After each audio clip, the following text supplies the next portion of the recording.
Severe MMA, and we're here alongside Aaron Chalmers. Before your second pro fight. Yep. And before we get into the opponent, Bama, I think people looked at your first fight and just, well, you know, there were the haters out there. You didn't deserve it. Your relationship with martial arts, though, goes long before your Bama fight. Can you talk to us about how it started? Well, I used to play like quite a high standard of football when I was younger, up until 18, 19. And then when I kind of fell out of love with the football, I needed something that would keep us fit, but also just something that I was really interested in. Do you know what I mean?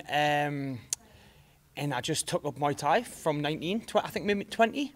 And ever since I started, I always said one day I will fight, whether that be Muay Thai or MMA. Had it in the club and really enjoyed it. But then I could never fully focus on the Muay Thai because obviously work commitments, you've got to make money, do you know what I mean? So I was doing it like in like after work, and then I went offshore on like when I used to work away a lot, and then I just kind of give it up. But then I felt there was a lad offshore that you started Thai again, so we started training again. So it's always been in and out, do you know what I mean? But then obviously I got the chance when I was on Geordie Shore that I'm fortunate enough that I don't have to work. So now I can do it full time. You up in Newcastle, it's a hotbed of MMA. You got, you know, Colin Fletcher's up there. You got Andrew Fisher. There's a ton of guys. Even back in Ross the day, Pearson. like Ross Piassi, you've got Peter Irvin. That's who, he was at the gym when I was there. There's been some hell of a, like Tommy Quinn, the roly-poly kid. There's a few, who's a very good friend of mine, by the way. There's a few very good fighters that have been up there, and very good few fighters that I've had, like, fortunate enough to train with. So, like I say, it's always been something that I've interested in. But people don't say that. People just think because I'm on Geordie Shore, I shouldn't be allowed to do what I'm doing. But it's not their life; it's mine. And if I want to do it, then I'm going to. And like I say, proved everyone wrong the first time. So can't wait to do it again. I think I read an interview with you where you said, you know, if this was about, you know, celebrity, there are easier things I could be doing to get my name out there. If I wanted to, yeah, exactly. If I wanted to be more of a celebrity, I would just come falling out of a nightclub and get papped, or like it's got nothing to do with being more celebrity. It's just something that I've always said I wanted to do, and I look at it as a challenge. It's a challenge. Putting yourself in there against another man is a challenge. This 8-week fight camp has been a challenge. And then obviously the end part is having the fight and hopefully getting the win. So it's all about challenging myself. It's nothing to do with being a celebrity. Like, that doesn't interest me one little bit, I'll be honest. Do you think that the first experience is, you know, how important is that going to be when you walk to that cage on September 15th for Bama? You know, is that experience going to have paid off? Is it going to help? Your first fight? You know, are you going to get those jitters? I imagine the first. I think the first one I was obviously. There was I didn't know what to expect. I was quite tense. Even when I watched the fight back just last night, I was quite tense. I was quite loading up shots. I think this time I'll be a lot more relaxed. Just being around all the lads in the gym. Obviously, my first camp, I just come down here. I'd done a quick 5 weeks. Didn't really know anyone, but now I just spend every day with like my training partners, Leon, Fabian, who are tremendous fighters, do you know what I mean? Tremendous athletes. Leon won at the weekend in Rotterdam. So it's not as if I'm training with nobodies. I'm training with the best, some of the best in the country. Leon's just broken at the top 15. Do you know what I mean? He's on his second pro fight, but he's on 10 amateur, 10-0 as an amateur. So I'm getting the best experience I can. So I just, like I say, I can't get any worse. I can only get better. Have you've actually moved down here for the majority of your time for the camp? Like, this is a huge deal. Yeah, I just moved down here.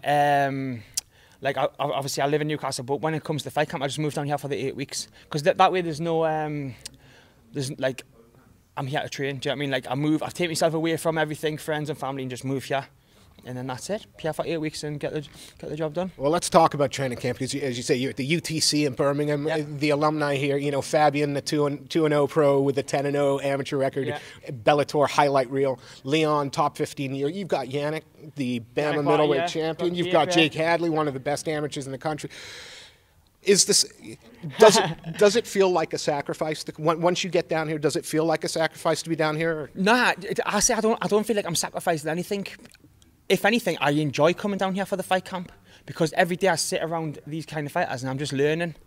And I'll be honest, these are all champions or future champions. I'm probably never, in fact, I'll tell you, I'm never going to be there.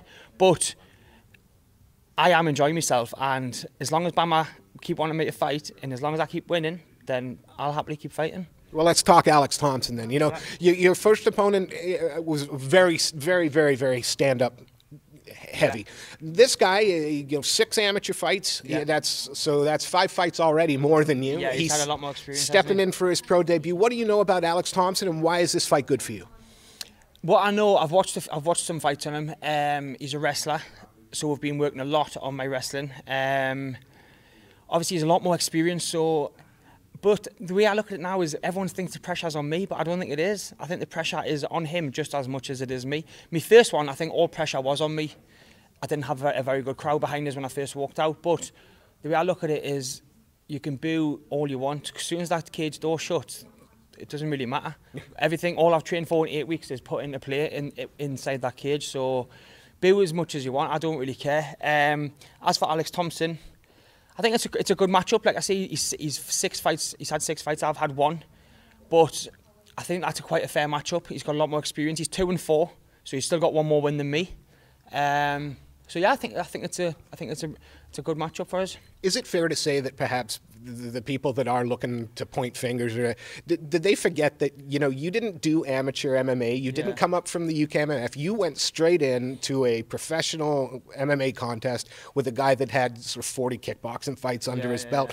That's the thing. No one knew that the kid at 4 had. He was, I think, was it 40? He had like 4. He had like 30 or 40 kickboxing matches. But no one's seen that. Everyone was just saying it's. I just think no matter what, you could have put it, like, even if I had beat one of the best in the country, not that I'm saying I got, but even if I had beat the best in the country, there would have been something that had to come back to kind of like to say, to down talk it. But I don't really know what people want. Obviously, it was my first fight. If I could have done it the amateur way, obviously I'm 30 now. If I had been a bit younger, I would have done it the amateur way. But obviously with Jody Shaw and Bama coming in and saying, "Do you want to fight?" It seems, why would I turn it down? It wouldn't make any sense to turn it down. And I bet there's a lot of MMA fighters that haven't had an amateur fight, just went straight in. So I jumped in at the deep end, and it paid off. Alex, now we get back to Alex Thompson. Are you going to bring anything different? You've had time to develop a skill set. Is there going to be anything different? Are you going to let the fight play out organically? Do you have a game plan? How do you approach it? Do you know, me and the camp, we have got a game plan. I'm not going to give that away because he might be watching. Yeah, fair enough. But yeah, we've got a game plan. Just go in there, but like I say, we're going to obviously a lot more relaxed this time, and just wait, because obviously someone's going to have to make the first move, or someone's going to make a mistake, and that my camp's going very good, and I don't think it's going to be me. Your first fight lasted just over 2 minutes. Yeah. I'm glad, because if you've seen after the fight, I couldn't even climb up the cage. I was fucking knackered. Fair point. Well, you're the one in there fighting. Yeah. But are you going to be looking for a finish? Is it going to feel? Are you going to feel disappointed after that 3-minute mark? Like, what's that going to feel like? Because you haven't had rounds. Yeah, exactly. Well, that's what I'm saying. We've been working, so we have got the gas in the tank to go the rounds. Do you know what I mean? We've been sparring a hell of a lot, 6, 7, 5-minute rounds. Do you know what I mean? So, it's there. It's all ready to go. But obviously, if you get the finish early, you get the finish. I mean, I'm not going to complain, do you know what I mean? But if it goes past the 2-3 minutes, then obviously I've been working hard for the last 8 weeks for it to go there. You can't look past an opponent. I know it's not fair, but things go your way. Another impressive performance. Again, are we looking another 6 months and we're going to see number 3, or are you? Do you know what it is? Like I say, I'm quite fortunate enough that I don't have to work. I do filming, and then I come into fight camp. I'm really enjoying my fight camp because it's keeping us fit. Every day I feel like I'm learning. So I just think, get this one out of the way. Obviously, get the win, hopefully, and then whatever. If Bama wants to fight again, then we'll go again. I've got no interest in jacking it in, because I'm having so much fun with it. And like I say, every day I feel like I'm learning. Every day I get that 1% better. So, nah, I'm not giving it up just yet. One last question, and then we'll let you go. No, you want to train. Look, again, I ask this from a lot of people, and you get the blank looks, but you've got fans. Yep. You got a message for the fans. You got a message for Bama. Right, I just want to say, if you love us or hate us, make sure you tune in, because Friday the 15th, there's going to be fireworks and someone is going to sleep, and I guarantee it won't be me. See you later. Aaron, thank you ever so much for your time. Thank you very much. Thank you so much, sir.